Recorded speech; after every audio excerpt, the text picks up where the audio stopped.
Mirage CR-V, busy day. New client, Honda CR-V 2002 model. Bale, wash over natin to. Ayan, galing pa to ng Pampanga. So yun, pinapanood niya yung mga vlogs natin, kaya gusto niya ipagawa sa atin yung CR-V niya. So ayan, mga iba body color natin yan. Tapos buong katawan pipinturahan natin. Ito lang yung bitakan yung mga pintura. Ikutan natin. Medyo okay pa naman siya. Kasi yan, yung mga black trims, re-restore natin yung mga yan. So ayan, nilihan na natin. Tapos yung ibang parts, minasilan lang natin. Pero manipis yan, nilihain pa natin yan. Ayan, kasi may mga dimple. Ayan, katulad ng mga ganyan. Tapos yun, kung mapapansin nyo, ibang klase masilya natin, mga imported yun. Hindi na tayo gumagamit ng usual na mga, kasi nagbe-bleed rin yun eh. Kasi itong mga fast dry. So ayan, nilihain natin buo yung mga yan. Piprep lang muna natin yung body. Ayan, yung mga nakabilog, ibig sabihin nun, may mga dimple yun or may mga gas-gas na gano'n. So ayan, nakalas na natin yung mga bumper na itong CR-V. Tapos yan, nakaprep naman na. Mamaya lilihain natin yung buong katawan, kumbaga tatasahan natin yan. Tapos yung mga kinalas natin, sakit sa sakit lang naman yan. Ayan makikita nyo.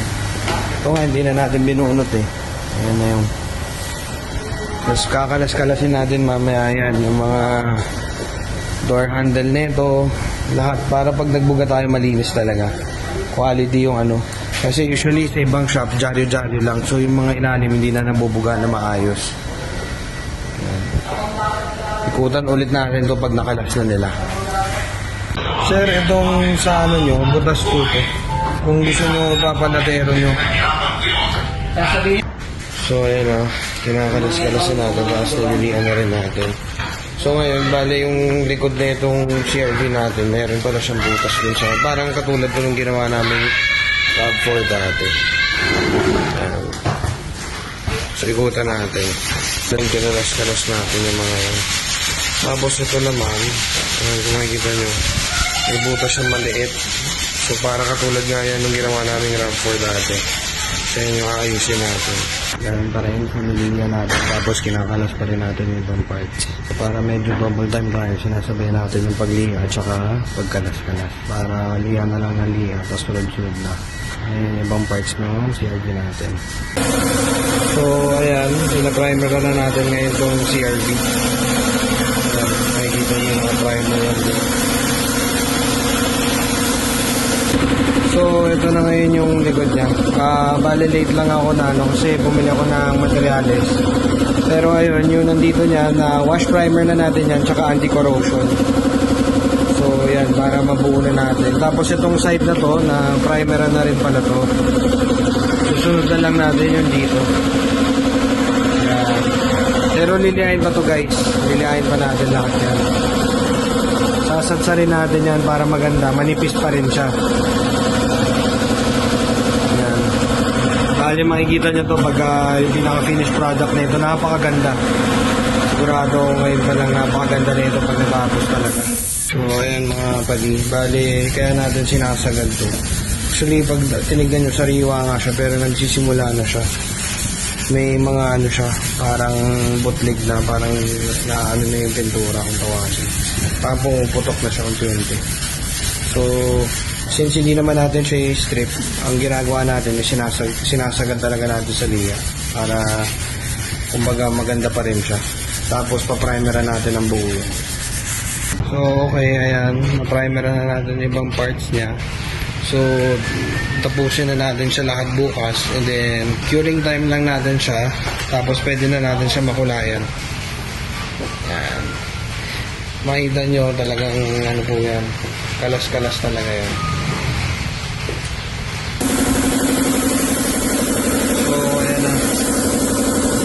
Pinumondoan na natin ngayon itong CR-V. Ayan, natapos na natin halos lahat. Tapos konti curing time na lang, tapos yun, pwede na natin siya isarado.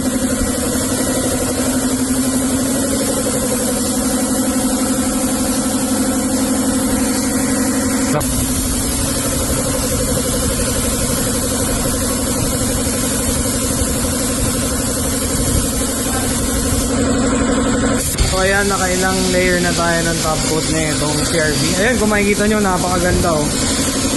Oh, akala nyo, brand new talaga yan. Lalo na paglabas na ito. Tapos yung ano rin dito, wala na. Ayan, medyo mausok. Ayan. Kung gaano kaunad yan, tignan nyo guys. Tsaka bukod doon, yung sinasabi natin pulido and hindi tipid sa materyales. Makikita nyo ang kapal ng top coat natin para kahit makailang beses kayo mag top coat ay mag buffing, since makapal yung top coat natin, eh ayos na ayos lang. Kasi iba bastang yung ganyang itsura ng pag top coat, titigilan na nila tapos dadaanin na lang sa buffing. So sa atin, i-drying time lang natin yan konti, tapos mag-apply ulit tayo ng ilang layers pa ulit ng top coat. Ayan, so yung kamay ko, meron tayong ginagawa sa sasakyan, so hindi natin pwede hawakan itong CRV. Pero ayan, makikita nyo, binidyoan ko lang para makita nyo. So ayan, kinakalas na natin yung mga dyaryo ngayon. Ayan, napakaganda na lapat ng pintura, lalo na sa personal. Mukhang brand new talaga to. Labas. Unat na unat. Pati mga linya, ang ganda. Boom. Ganda. So, ito na yung pinaka-finished product natin. So, nilabas na muna natin siya sa oven. Yan, napakaganda talaga na itong CRV na to. Sigurado, magugustuhan nyo to pag natapos natin lang.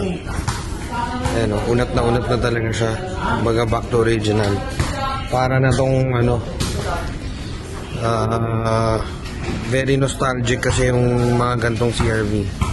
Halos lahat dati mayroon talagang ganito.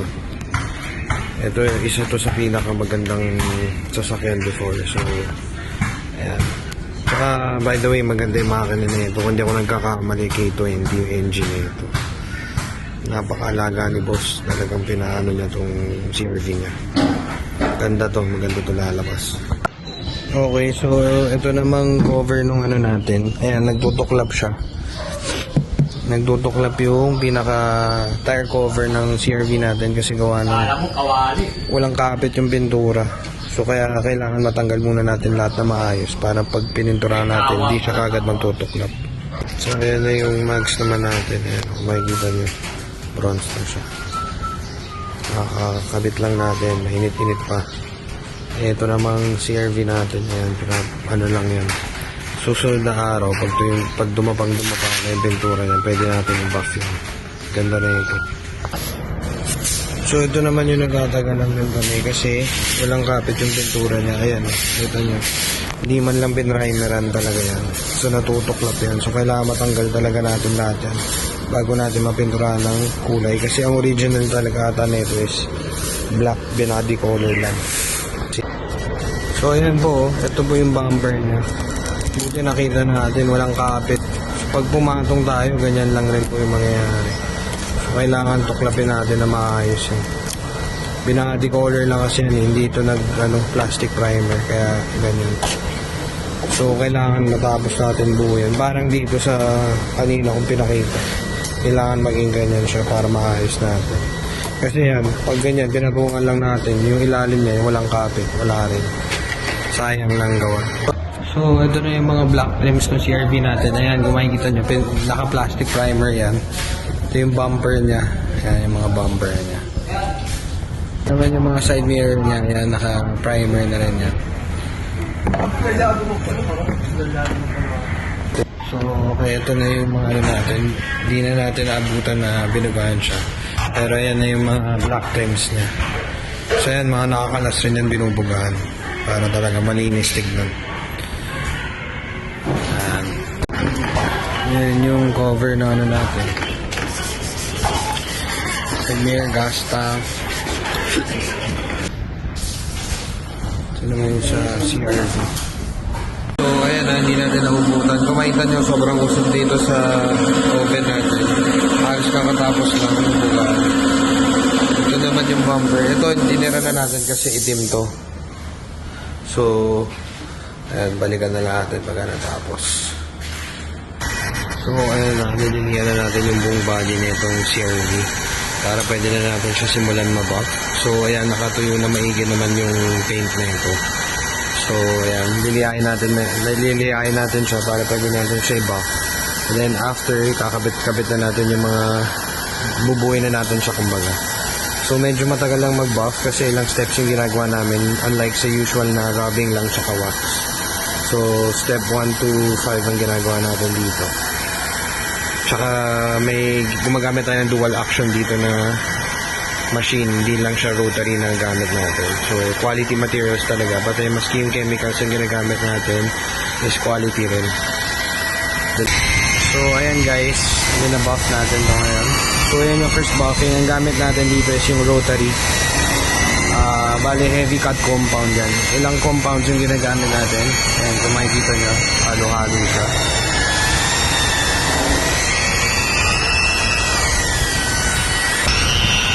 So ayan o, makita nyo guys kung gaano ka-contab.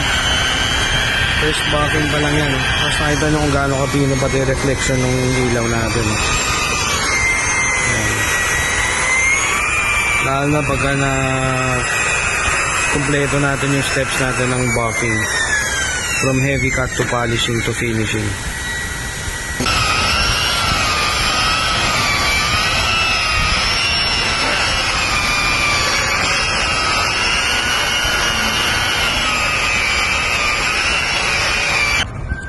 So, ayan na, na-buff na natin itong mga hood tsaka mga pintuan niya. Ayan. So, ikutan natin. Ito nyo, napaka-wet look na niya. Ayan. Napaka-sariwa. Check natin dito sa likod. Okay. So, ayan, binubuo muna natin yung sasakyan para pag binaf natin, buuan na rin siya. Nakikabit na natin yung mga tapos bukas, pag kompleto na lahat ng gamit na ito, kakarwashin natin siya ulit, tapos ibabuff na natin. Sabay na rin natin yung bubong, iniwan na natin para medyo mabilis na, para pagkabit natin lahat. Ayun. So, ito na yung restore natin. Kung makikita nyo, ang ganda nyo. Kasi namumuti na yan. So, ngayon, back to original na yan. Parang ganyan yan, yung mga nasa gilid niya. Yan, i-restore natin yung mga black trims. Ito dati body color to. So ngayon tinama na natin siya. Parang labas niya original. So yan, kung mapapansin nyo, talagang kinakalas natin yan kahit pag binugahan natin. Hindi tayo nagja-jarry dyan. Yan, literal freebies natin itong mga to. Hindi to kasali sa bayad. Yan. Basta lahat ng black trims, yan, fini-free natin yan. Para syempre, bagong paint, maganda. At the same time, yung mga maliit na detail, buhay ulit siya. So yan, nakita nyo. Napakakintag na itong CRV na ito na yun. So, bale, second step pa lang itong side na to. Ayan yung hood, makikita nyo. Dati makintab siya, pero ngayon. Pag na second step na siya, ngayon siya kakintab. So, ito na yung tire cover natin ng CRV. Okay, so ayan. Bale, kinakarwash natin to. Bale, after na ito na yung last step natin. Final buffing na natin.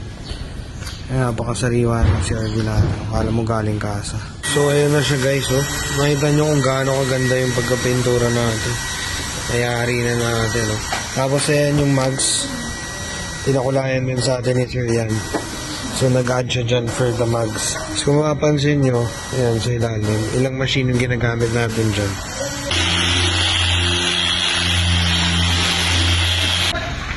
So, okay na itong CRV natin. So, ayan, nabuo na natin siya. Ayan, bali kakabit na lang natin yung reserbang gulong niya dyan. Ayan, naikutan natin. Ayan, napakakintab mga guys. Solid yung kintab niya. Ayan, wet look na wet look. Ayan. So, quality materials na tayo. Hindi natin kaya tapatan yung mga... Dami kasi nag-offer dyan, 25,000, 30,000 pababa. Lalo na dito sa coaching to, pula to eh. So, medyo mahal talaga lalo na pag mga pula. As always naman. Tsaka, yun nga, since quality materials tayo, hindi natin ginagamit ng mga acrylic automotive. Uso rin kasi mga China products eh. Dito lang tayo sa may SM Novaliches. Talagang ano tayo, dinayo pa talaga tayo. Always naman yan eh. Lagi tayo dinadayo ng mga tiga South, tiga North. Ito yung customer natin, tiga Pampanga pa yan. So dinala niya pa yung kotse niya dito para pinturahan natin. Yeah, let's go. I'ma make a couple stacks, do exactly what I want to. Mix a couple tracks, get a lady that I'm drawn to. Turn up to the max, get me faded till I'm gone, dude. I do what I want, couldn't stop me if you wanted to. I just work hard, yeah, harder than the rest. Some people say I'm lucky, others saying that I'm blessed. But I keep my head down, cause I crave progress. You ain't never gonna stop me, cause it's my conquest. And I'm never gonna rest, yeah.